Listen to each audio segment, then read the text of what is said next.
नमस्कार। आज हामीले केही दिन अगाडि एउटा 55 वर्षीय पुरुषले यौन अङ्ग देखाएको घटनासँग सम्बन्धित रहेर केही विश्लेषण गर्न गइरहेका छौँ। हजुरहरूले पनि विभिन्न माध्यमबाट यो समाचारको बारेमा थाहा पाइसक्नु भएको छ होला। अझ कतिपयले त आफूले जाने जतिको गाली पनि ती सामाजिक सञ्जालमा दिइसक्नु भएको पनि छ होला।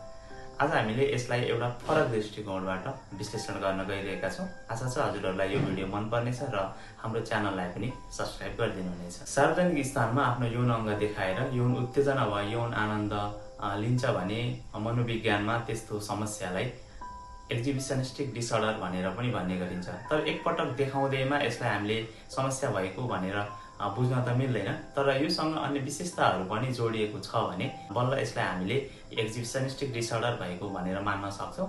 जस्तै अपरिचित व्यक्तिलाई अथवा असहमति हुँदाहुँदै पनि आफ्नो यौन अङ्ग देखाउँछ।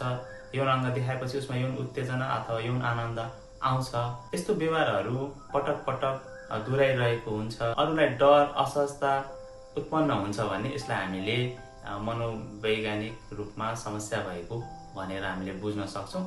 किन यस्तो हुन्छ भन्दाखेरि यो बाल्यकालको कुनै घटनासँग जोडिएर पनि हुन सक्छ। उसको फरक खाले यौन रुचिको कारणले पनि यो हुन्छ। साथसाथै उसमा अन्य खाले मानसिक समस्यासँग जोडिएर पनि यो हुन सक्दछ। तर हामीले यो समस्या हो भनेर निदान गर्नको लागि कम्तीमा पछिल्लो 6 महिनामा उसलाई एकपटक भन्दा बढी यस्तो खाले व्यवहारहरू उसले देखाएको भने हुनुपर्दछ र यस्तो खाले व्यवहारले उसको क्षमतामा उसको सामाजिक प्रतिष्ठामा असर गरेको र उसलाई आत्मग्लानि भएको पनि हुनुपर्दछ र यो उपचारबाट निको हुन्छ। तर यसको उपचारको लागि मनोचिकित्सकमा उपचार र सल्लाह लिन पनि अवश्य जानुपर्दछ।